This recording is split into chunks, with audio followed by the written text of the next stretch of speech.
Recent ಆಗಿ ಆಗಿರೋ June 12, 2025 Ahmedabad ನಲ್ಲಿ ಕ್ರಾಶ್ ಆಗಿರೋ ಈ ಫ್ಲೈಟ್ ಆಲ್ರೆಡಿ ಡೇಂಜರ್ ಇಂದ ಪಾರ್ ಆಗಿ ಬಂದಿರೋ ಫ್ಲೈಟ್ ಸ್ನೇಹಿತರೆ.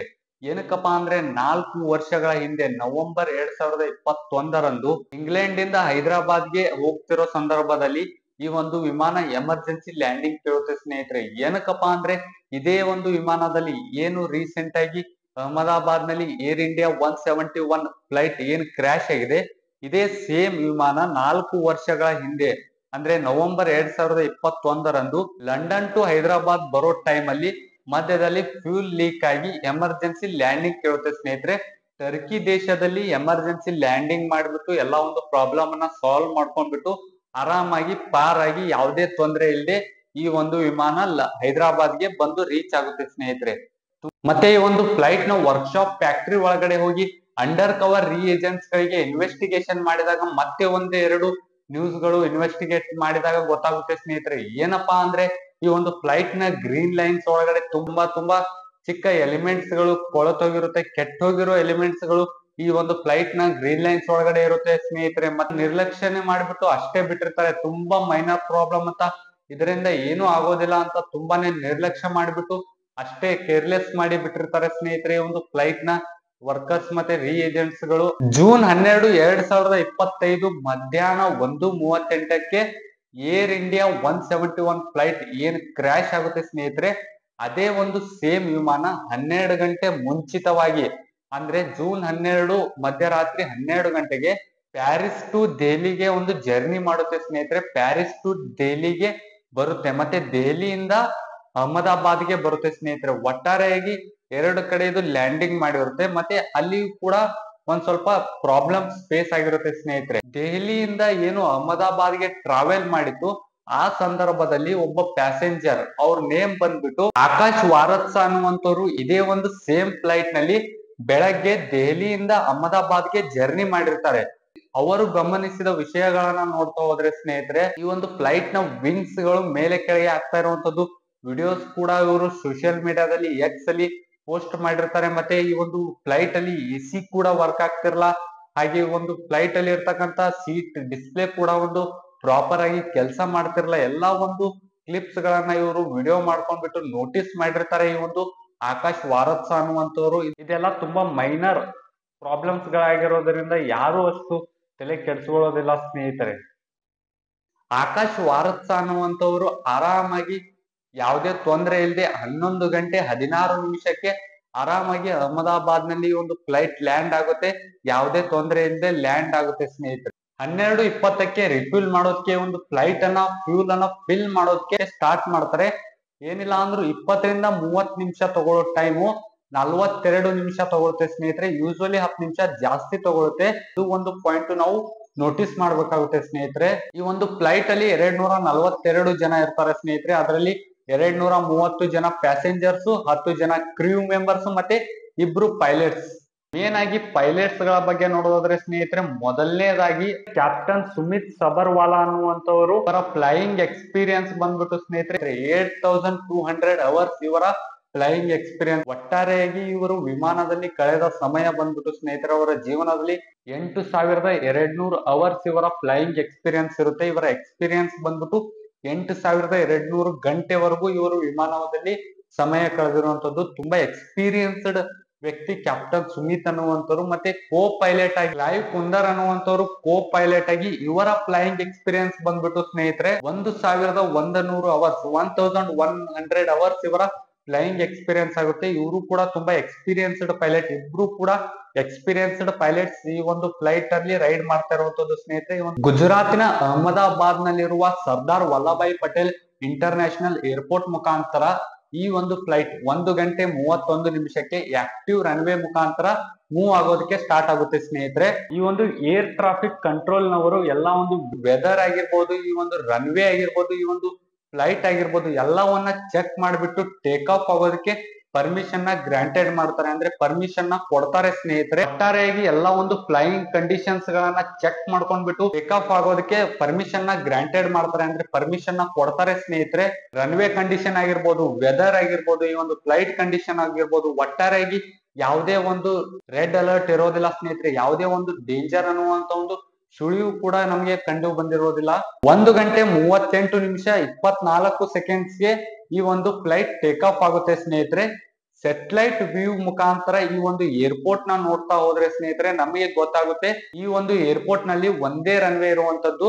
ಈ ಒಂದು ರನ್ವೇ ನಂಬರ್ ಬಂದ್ಬಿಟ್ಟು ಸ್ನೇಹಿತರೆ 23. ಒಂದು ಸೆಟಲೈಟ್ ವ್ಯೂ ಮುಖಾಂತರ ನಾವು ಏರ್ಪೋರ್ಟ್ ನೋಡಿದಾಗ ನಾವು ಗಮನಿಸಬಹುದು ಸ್ನೇಹಿತರೆ, 4 ದಿಕ್ಕುಗಳಲ್ಲಿ ಒಂದು ರೆಸಿಡೆನ್ಶಿಯಲ್ ಏರಿಯಾ ಆಗಿರ್ಬೋದು, ಈ ಒಂದು ಏರ್ಪೋರ್ಟ್ ಸುತ್ತಮುತ್ತ ಮನೆಗಳಾಗಿರ್ಬೋದು, ಹಾಸ್ಪಿಟಲ್ಸ್ ಆಗಿರ್ಬೋದು, ಸ್ಕೂಲ್ಸ್, ಕಾಲೇಜಸ್, ಯೂನಿವರ್ಸಿಟಿ, ಒಟ್ಟಾರೆಯಾಗಿ ರೆಸಿಡೆನ್ಶಿಯಲ್ ಏರಿಯಾದಿಂದ ಕವರ್ ಆಗಿರುತ್ತೆ. 4 ದಿಕ್ಕುಗಳಲ್ಲಿ ಯಾವುದೇ ಕಡೆ ಒಂದು ಓಪನ್ ಸ್ಪೇಸ್, ಓಪನ್ ಏರಿಯಾ ಇರುವುದಿಲ್ಲ ಸ್ನೇಹಿತರೆ. ಈ ಒಂದು ಟೇಕ್ ಆಫ್ ಆಗುವಂತ ಸಂದರ್ಭದಲ್ಲಿ ಆ ಒಂದು ರೆಸಿಡೆನ್ಶಿಯಲ್ ಏರಿಯಾದಲ್ಲಿ ಇರ್ತಕ್ಕಂಥ ಒಬ್ಬ ಹುಡುಗ ವಿಡಿಯೋ ಮಾಡೋದಕ್ಕೆ, ಮೊಬೈಲ್ ನಲ್ಲಿ ವಿಡಿಯೋ ಮಾಡೋದಕ್ಕೆ ಸ್ಟಾರ್ಟ್ ಮಾಡ್ತಾನೆ. ಅವನ ಫ್ರೆಂಡ್ಸ್ ಗೆ ತೋರಿಸುವ ಕಾರಣ ಯಾವ ರೀತಿ ಒಂದು ಫ್ಲೈಟ್ ಟೇಕ್ ಆಫ್ ಆಗುತ್ತೆ ಅಂತ ಒಂದು ವಿಡಿಯೋನ ಮಾಡ್ತಾ ಇರುವಂತ ಸಂದರ್ಭದಲ್ಲಿ ಆ ಒಂದು ವಿಡಿಯೋ ನಮ್ಗೆ ತುಂಬಾ ಎವಿಡೆನ್ಸ್ ಆಗಿ ಕಂಡು ಬರುತ್ತೆ ಸ್ನೇಹಿತರೆ. ಈ ಒಂದು ಹುಡುಗ ತುಂಬಾ ಒಂದು ಎವಿಡೆನ್ಸ್ ಅನ್ನ ಕಲೆಕ್ಟ್ ಮಾಡಿರುವಂತದ್ದು. ಆ ಹುಡುಗ ರೆಕಾರ್ಡ್ ಮಾಡಿರುವಂತ ಒಂದು ಮೊಬೈಲ್ ನಲ್ಲಿ ರೆಕಾರ್ಡ್ ಮಾಡಿರುವಂತ ಒಂದು ವಿಡಿಯೋ ಕ್ಲಿಪ್ ಕೂಡ ನೀವು ಇಲ್ಲಿ ನೋಡ್ತಾ ಇರುವಂತದ್ದು. 1 ಗಂಟೆ 38 ನಿಮಿಷ 56 ಸೆಕೆಂಡ್ಗೆ ವಿಮಾನ ಕಂಪ್ಲೀಟ್ ಆಗಿ ಟೇಕ್ ಆಫ್ ಆಗಿ 625 ಫೀಟ್ ಹೈಟ್ ವರೆಗೂ ಟೇಕ್ ಆಫ್ ಆಗಿರುತ್ತೆ. ಅಂದ್ರೆ 625 ಫೀಟ್ ಹೈಟ್ ವರೆಗೂ ಇದು ಚಲಿಸಿರುತ್ತೆ ಸ್ನೇಹಿತರೆ. ಅಷ್ಟರಲ್ಲಿ 1 ಗಂಟೆ 39 ನಿಮಿಷ ಕೇವಲ 38 ಸೆಕೆಂಡ್ಸ್ ಗಳಲ್ಲಿ ಈ ಒಂದು ಪ್ಲೇನ್ ಕ್ರಾಶ್ ಆಗುತ್ತೆ ಸ್ನೇಹಿತರೆ.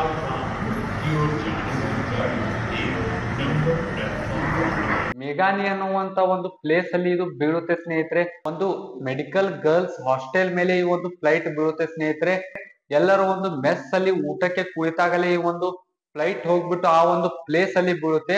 ಅಲ್ಲಿಯೂ ಕೂಡ 24 ಜನ ಆನ್ ದಿ ಸ್ಪಾಟ್ ಡೆತ್ ಆಗ್ತಾರೆ ಸ್ನೇಹಿತರೆ. ಈ ಒಂದು ಗರ್ಲ್ಸ್ ಹಾಸ್ಟೆಲ್ ಅಲ್ಲಿ ಒಂದು students 24 students on the spot death ಆಗುತ್ತೆ ಸ್ನೇಹಿತರೆ.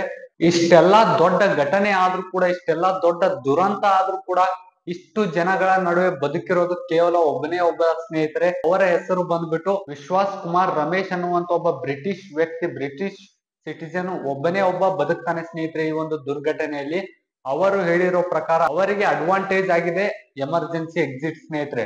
ಎಷ್ಟೋ ಜನ ಎಮರ್ಜೆನ್ಸಿ ಎಕ್ಸಿಟ್ ಅಲ್ಲಿ ವಿಂಡೋ ಸೀಟ್ ಸಿಗಲ್ಲ ಅಂತ ಅದನ್ನ ಎಷ್ಟೋ ಜನ ಕೇರ್ಲೆಸ್ ಮಾಡ್ತಾರೆ ಸ್ನೇಹಿತರೆ. ದುರ್ಘಟನೆ ನೋಡಿದ್ರೆ ಆ ಒಂದು ಸೀಟ್ ತುಂಬಾ ಲಕ್ಕಿ ಅಂತಾನೆ ಹೇಳ್ಬೋದು ಸ್ನೇಹಿತರೆ. ಸೀಟ್ ನಂಬರ್ 11A ದಲ್ಲಿ ಇವರು ಬುಕ್ ಮಾಡಿರ್ತಾರೆ ಸ್ನೇಹಿತರೆ. ಎಮರ್ಜೆನ್ಸಿ ಎಕ್ಸಿಟ್ ಪಕ್ಕಾನೇ ಇರುತ್ತೆ. ಇದು ಅವರಿಗೆ ಪ್ಲಸ್ ಪಾಯಿಂಟ್ ಆಗಿ ತುಂಬಾ ಲಕ್ಕಿ ಆಗಿ ಇವರು ಎಕ್ಸಿಟ್ ಮುಖಾಂತರ ಹೊರಗಡೆ ಬಂದು ಅವರ ಪ್ರಾಣವನ್ನ ಉಳಿಸ್ಕೋತಾರೆ ಸ್ನೇಹಿತರೆ. ಇದು ತುಂಬಾ ಮಿರಾಕಲ್ ಅಂತಾನೆ ಹೇಳ್ಬೋದು. ಇನ್ನೊಂದು ಸೈಡ್ ಅಲ್ಲಿ ಪ್ಲೇನ್ ಅಲ್ಲಿ 2 ಸೈಡ್ ಎಮರ್ಜೆನ್ಸಿ ಎಕ್ಸಿಟ್ ಇರುತ್ತೆ. ಒಂದ್ ಸೈಡ್ ಓಪನ್ ಇದ್ರೆ ಇನ್ನೊಂದ್ ಸೈಡ್ ಬಿದ್ದಿರೋ ಜಾಗದಲ್ಲಿ ಈ ಕಡೆ ವಾಲ್ ಇತ್ತು ಸ್ನೇಹಿತರೆ. ಅದಕ್ಕೆ ಯಾರು ಕೂಡ ಹೊರಗಡೆ ಬರೋದಕ್ಕೆ ಚಾನ್ಸ್ ಸಿಗ್ಲಿಲ್ಲ. ಇದನ್ನೆಲ್ಲಾ ನೋಡ್ತಿದ್ರೆ ಎಲ್ಲರಿಗೂ ಕಾಡುವ ಪ್ರಶ್ನೆ ಒಂದೇ ಸ್ನೇಹಿತರೆ, ಇದಕ್ಕೆಲ್ಲ ಕಾರಣ ಏನು ಅಂತ. ನಮ್ಗಿಲ್ಲಿ ಮೇನ್ ಆಗಿ ಒಟ್ಟಾರೆಯಾಗಿ 2 ವಿಡಿಯೋಸ್ಗಳು ಮೇನ್ ಎವಿಡೆನ್ಸ್ ಆಗಿ ಸಿಗ್ತಾ ಇರುವಂತದ್ದು ಸ್ನೇಹಿತರೆ. ಮೊದಲನೇದಾಗಿ ಬಂದ್ಬಿಟ್ಟು ಈ ಒಂದು ಏರ್ಪೋರ್ಟ್ ಅಲ್ಲಿ ಇರುವಂತ CC ಕ್ಯಾಮ್ರಾ ಫುಟೇಜಸ್ ಗಳು ಇದು ಅಷ್ಟೊಂದು ಕ್ಲಿಯರ್ ಇಲ್ಲ. ಆದ್ರೆ ಎರಡನೇದಾಗಿ ಆ ಒಂದು ಹುಡುಗ ಮಾಡ್ತಾ ಇರುವಂತ ಒಂದು ವಿಡಿಯೋ ಕೂಡ ತುಂಬಾ ಎವಿಡೆನ್ಸ್ ಆಗಿ ಸಿಗ್ತಾ ಇರುವಂತದ್ದು ಸ್ನೇಹಿತರೆ. ಒಂದನೇದ ವಿಡಿಯೋದಲ್ಲಿ ಅಂದ್ರೆ CC ಕ್ಯಾಮ್ರಾ ಫುಟೇಜಸ್ ಅಲ್ಲಿ ನಮ್ಗೆ ಅಷ್ಟು ಕ್ಲಾರಿಟಿ ಸಿಗಲ್ಲ. ಎರಡನೇದ್ರಲ್ಲಿ ಒಂದ್ ಸ್ವಲ್ಪ ಕ್ಲಾರಿಟಿ ಇರುವಂತದ್ದು ಸ್ನೇಹಿತರೆ. ಒಟ್ಟಾರೆಯಾಗಿ ಒಂದು ಫ್ಲೈಟ್ ಯಾವ ತರ ಟೇಕ್ ಆಫ್ ಆಗಿ ಒಂದು ಕ್ರಾಶ್ ಆಗೋವರೆಗೂ ಒಂದು ಕಂಪ್ಲೀಟ್ ಆದಂತ ಒಂದು ವಿಡಿಯೋ ಈ ವ್ಯಕ್ತಿ ಮಾಡ್ತಾ ಇರುವಂತದ್ದು, ಈ ಒಂದು ಹುಡುಗ ಮಾಡಿರೋದು ಸ್ನೇಹಿತರೆ. ಇದು ತುಂಬಾ ಎವಿಡೆನ್ಸ್ ಆಗಿ ಕಂಡು ಬರ್ತಾ ಇರುವಂತದ್ದು. ನಾವಿಲ್ಲಿ ವಿಡಿಯೋನ ಅಬ್ಸರ್ವ್ ಮಾಡಿದಾಗ ಗೊತ್ತಾಗ್ತಾ ಇರುವಂತದ್ದು ಈ ಒಂದು ಲ್ಯಾಂಡಿಂಗ್ ವೀಲ್ಸ್ ಏನಿದೆ ಸ್ನೇಹಿತರೆ, ಒಂದು ಟೇಕ್ ಆಫ್ ಆದ ಸಂದರ್ಭದಲ್ಲಿ ಆ ಒಂದು ಲ್ಯಾಂಡಿಂಗ್ ವೀಲ್ಸ್ ಗಳು ಪೈಲಟ್ ಆಟೋಮೆಟಿಕ್ ಆಗಿ ಒಳಗಡೆ ತಗೋಬೇಕು ಸ್ನೇಹಿತರೆ. ಅವು ಇನ್ನೂ ಕೂಡ ಒಂದು ಹೊರಗಡೆನೆ ಇರುವಂತದ್ದು. ಅದು ಒಂದು ಮೇನ್ ಆಗಿ ನಾವು ಅಬ್ಸರ್ವ್ ಮಾಡಬೇಕು. ಎರಡನೇದಾಗಿ ಒಂದು ಫ್ಲೈಯಿಂಗ್ ವಿಂಗ್ಸ್ ಸ್ನೇಹಿತರೆ. ಆಲ್ರೆಡಿ ನಾನು ಹೇಳಿದ ಹಾಗೆ ದೆಹಲಿಯಿಂದ ಅಹಮದಾಬಾದ್ಗೆ ಬರುವಂತ ಒಂದು ಸಂದರ್ಭದಲ್ಲಿ ಒಬ್ಬ ವ್ಯಕ್ತಿ ಒಂದು ಪೋಸ್ಟ್ ಮಾಡಿರ್ತಾರೆ, ಒಂದು ವಿಂಗ್ಸ್ ಮೇಲ್ಗಡೆ ಕೆಳಗಡೆ ಆಗ್ತಾ ಇರುವಂತದ್ದು. ಅದು ಕೂಡ ನಾವು ಇಲ್ಲಿ ಸೇಮ್ ರೀಸನ್ ಆಗಿ ಅಬ್ಸರ್ವ್ ಮಾಡ್ಕೋಬಹುದು. ಈ ಒಂದು ವಿಂಗ್ ಫ್ಲಾಪ್ಸ್ ಅನ್ನುವಂಥದ್ದು ಒಂದು ವಿಂಗ್ಸ್ ಗಳ ಶೇಪ್ ಸ್ನೇಹಿತರೆ. ಒಂದು ಆಂಗಲ್ ಅಲ್ಲಿ, ಪರ್ಟಿಕ್ಯುಲರ್ ಆಂಗಲ್ ಅಲ್ಲಿ ಇರ್ಬೇಕಾಗುತ್ತೆ. ಅದು ಕೂಡ ಒಂದು ಆಂಗಲ್ ಅಲ್ಲಿ ಇದ್ದಿದ್ದಿಲ್ಲ. ಈ ಒಂದು ವಿಡಿಯೋದಲ್ಲಿ ಅಬ್ಸರ್ವ್ ಮಾಡಿದ ಪ್ರಕಾರ ಒಂದು ಏರ್ ಇಂಡಿಯಾದ ಆಫೀಸರ್ಸ್ ಗಳು ಒಂದು ಸ್ಟೇಟ್ಮೆಂಟ್ಸ್ ಗಳನ್ನ ಅಬ್ಸರ್ವ್ ಮಾಡಿದಾಗ ನಮ್ಗೆ ಗೊತ್ತಾಗುತ್ತೆ ಸ್ನೇಹಿತರೆ, ಈ ವಿಂಗ್ ಫ್ಲಾಪ್ಸ್ ಗಳು ಕ್ಲೋಸ್ ಆಗಿದ್ದು ಸ್ನೇಹಿತರೆ. ಅಂದ್ರೆ ಪೈಲಟ್ ಈ ಒಂದು ಲ್ಯಾಂಡಿಂಗ್ ವೀಲ್ಸ್ ಗಳನ್ನ ಕ್ಲೋಸ್ ಮಾಡೋ ಬದಲು ಈ ಒಂದು ವಿಂಗ್ ಫ್ಲಾಪ್ಸ್ ಗಳನ್ನ ಕ್ಲೋಸ್ ಮಾಡಿದ್ರು. ಮತ್ತೆ ಒಂದು ವಿಡಿಯೋ ಕ್ಲಿಪ್ ಅಬ್ಸರ್ವ್ ಮಾಡಿದಾಗ ನಮ್ಗೆ ಕಂಪ್ಲೀಟ್ ಆಗಿ ಗೊತ್ತಾಗ್ತಾ ಇರುವಂತದ್ದು, ಈ ಒಂದು ಫ್ಲೈಟ್ ಅಲ್ಲಿ ರ್ಯಾಟ್ ಓಪನ್ ಆಗಿದೆ ಸ್ನೇಹಿತರೆ. ರ್ಯಾಟ್ ಏನಪ್ಪಾ ಅಂದ್ರೆ ರಾಮ್ ಏರ್ ಟರ್ಬೈನ್ ಅನ್ನುವಂಥದ್ದು.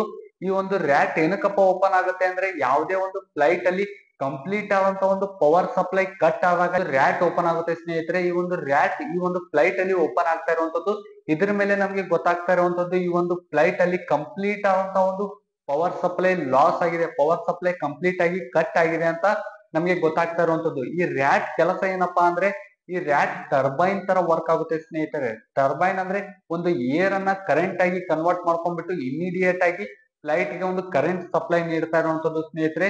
ಈ ಒಂದು ರ್ಯಾಟ್ ವರ್ಕ್ ಆಗ್ಲಿಲ್ಲ ಸ್ನೇಹಿತರೆ, ಈ ಒಂದು ಫ್ಲೈಟ್ ಅಲ್ಲಿ ಈ ಒಂದು ರ್ಯಾಟ್ ಕೆಲಸ ಮಾಡ್ಲಿಲ್ಲ ಸ್ನೇಹಿತರೆ. ಓಪನ್ ಆಗಿತ್ತು ಆದ್ರೆ ಕೆಲಸವನ್ನ ಮಾಡ್ಲಿಲ್ಲ. ಏನಕ್ಕಪ್ಪ ಅಂದ್ರೆ, ಈ ಒಂದು ರ್ಯಾಟ್ ವರ್ಕ್ ಆಗ್ಬೇಕಂದ್ರೆ ಈ ಒಂದು ಫ್ಲೈಟ್ ಇಂತಷ್ಟೇ ಹೈಟ್ ಮತ್ತೆ ಇಂತಷ್ಟೇ ಸ್ಪೀಡ್ ಅಂತ ಇರುತ್ತೆ ಸ್ನೇಹಿತರೆ. ಈ ಒಂದು ಫ್ಲೈಟ್ 675 ಫೀಟ್ ಜಸ್ಟ್ ಹೈಟ್ ಅಲ್ಲಿ ಇತ್ತು, ಮತ್ತೆ ಅಷ್ಟು ಸ್ಪೀಡ್ ಅಲ್ಲಿ ಇರ್ಲಿಲ್ಲ ಸ್ನೇಹಿತರೆ. ಆದ ಕಾರಣ ಈ ಒಂದು ರ್ಯಾಟ್ ಕೂಡ ನಮ್ಗೆ ಕೈ ಕೊಟ್ಟಿರುವಂತದ್ದು. ಇದನ್ನೆಲ್ಲ ಅಬ್ಸರ್ವ್ ಮಾಡ್ತಿರ್ಬೇಕಾದ್ರೆ ನಮ್ಗೆ ಗೊತ್ತಾಗ್ತಾ ಇರುವಂತದ್ದು ರೀಸನ್ಸ್ ಗಳು ಯಾವ ತರ ಒಂದು ಫ್ಲೈಟ್ ಗೆ ಎಫೆಕ್ಟ್ ಆಗಿದೆ ಅಂತ. ನಾನು ಆಲ್ರೆಡಿ ಹೇಳಿದ ಹಾಗೆ ಈ ಒಂದು ಫ್ಲೈಟ್ ನ ರಿಫ್ಯೂಲ್ ಮಾಡೋದಕ್ಕೆ ಅಂದ್ರೆ ಈ ಒಂದು ಫ್ಲೈಟ್ ನ ಕಂಪ್ಲೀಟ್ ಆದಂತ ಒಂದು ಫ್ಯೂಲ್ ಅನ್ನ ಫುಲ್ ಮಾಡೋದಕ್ಕೆ ಸ್ನೇಹಿತರೆ 20 ರಿಂದ 30 ನಿಮಿಷ ತಗೊಳುತ್ತೆ. ಅಹಮದಾಬಾದ್ ನಲ್ಲಿ ಫಿಲ್ ಮಾಡ್ಬೇಕಾದ್ರೆ ಸ್ನೇಹಿತರೆ 40 ನಿಮಿಷ ತಗೊಂಡಿದೆ, ಆದ್ರೆ 10 ನಿಮಿಷ ಆಸ್ ಯೂಶುವಲ್ ಜಾಸ್ತಿನೇ ತಗೊಂಡಿದೆ ಅಂತ ಹೇಳ್ಬೋದು ಸ್ನೇಹಿತರೆ. ಈ ಒಂದು ರಿಸರ್ಚ್ ಪ್ರಕಾರ ಈ ವಿಂಗ್ಸ್ ಗಳು, ಈ ಒಂದು ಫ್ಲೈಟ್ ನ ವಿಂಗ್ಸ್ ಗಳು ಟರ್ನ್ ಆಫ್ ಆಗೋದಕ್ಕೆ ರೀಸನ್ಸ್ ಬಂದ್ಬಿಟ್ಟು ಸ್ನೇಹಿತರೆ, ರಿಸರ್ಚ್ ಮಾಡಿದಾಗ ಗೊತ್ತಾಗುತ್ತೆ. ಕ್ರೂಯೆಡ್ ಆಯಿಲ್ ಅಂದ್ರೆ ಮಿಕ್ಸ್ಡ್ ಆಯಿಲ್ ಆಗಿರ್ಬೋದು, ಬ್ಯಾಕ್ಟೀರಿಯಾಸ್ ಆಗಿರ್ಬೋದು, ವೈರಸ್ ಗಳಾಗಿರ್ಬೋದು, ಒಂದು ಕೆಮಿಕಲ್ಸ್ ಗಳಾಗಿರ್ಬೋದು, ಒಂದು ಎಕ್ಸ್ಟ್ರಾ ಏನಾದ್ರೂ ಕಸಗಳ ಒಂದು ಆಯಿಲ್ ಅನ್ನ ಇದರಲ್ಲಿ ಬಂದಿದ್ರೆ ಸ್ನೇಹಿತರೆ, ಈ ಒಂದು ವಿಂಗ್ಸ್ ಗಳು ಟರ್ನ್ ಆಫ್ ಆಗೋದಕ್ಕೆ ಚಾನ್ಸಸ್ ಇರುತ್ತೆ ಸ್ನೇಹಿತರೆ. ಇದು ಮತ್ತೆ ಈ ಒಂದು ಫ್ಲೈಟ್ ಅಲ್ಲಿ ಇರ್ತಕ್ಕಂಥ ಬ್ಲಾಕ್ ಬಾಕ್ಸ್ ಪ್ರಕಾರ, ಬ್ಲಾಕ್ ಬಾಕ್ಸ್ ಅಂದ್ರೆ ಸ್ನೇಹಿತರೆ, ಏನೇ ಒಂದು ಕ್ರಾಶಸ್ ಆದ್ರೂ ಈ ಒಂದು ಬ್ಲಾಕ್ ಬಾಕ್ಸ್ ಗೆ ಏನೂ ಆಗೋದಿಲ್ಲ ಸ್ನೇಹಿತರೆ.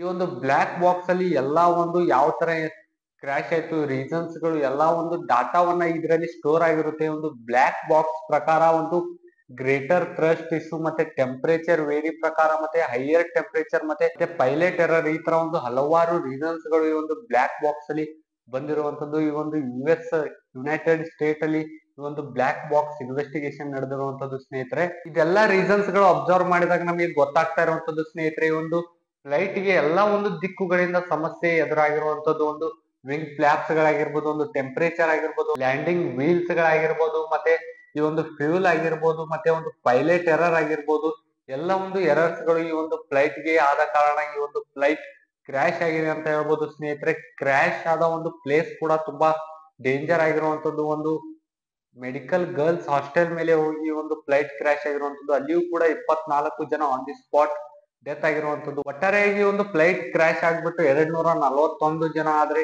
ಈ ಒಂದು ಫ್ಲೈಟ್ ಬಿದ್ದಂತ ಸ್ಥಳದಲ್ಲಿ ಒಂದು 24 ಜನ, ಒಟ್ಟಾರೆಯಾಗಿ 265 ಜನ ಒಂದು ಆನ್ ದಿ ಸ್ಪಾಟ್ ಡೆತ್ ಆಗಿರುವಂತದ್ದು ಸ್ನೇಹಿತರೆ. ಇದಿಷ್ಟು ಆಗಿತ್ತು ಇವತ್ತಿನ ಈ ಒಂದು ವಿಡಿಯೋ. ಇದೇ ತರ ಹೆಚ್ಚಿನ ಇನ್ಫಾರ್ಮೇಟಿವ್ ವಿಡಿಯೋಸ್ಗಾಗಿ ನಮ್ಮ ಒಂದು ಚಾನಲ್ ಗೆ ಸಬ್ಸ್ಕ್ರೈಬ್ ಮಾಡಿ ಅಂತ ಹೇಳ್ತಾ ಈ ಒಂದು ವಿಡಿಯೋನ ನಿಮ್ಮ ಫ್ರೆಂಡ್ಸ್ಗೂ ಶೇರ್ ಮಾಡಿ. ಮತ್ತೆ ಸಿಗೋಣ ಮುಂದಿನ ವಿಡಿಯೋದಲ್ಲಿ ಸ್ನೇಹಿತರೆ.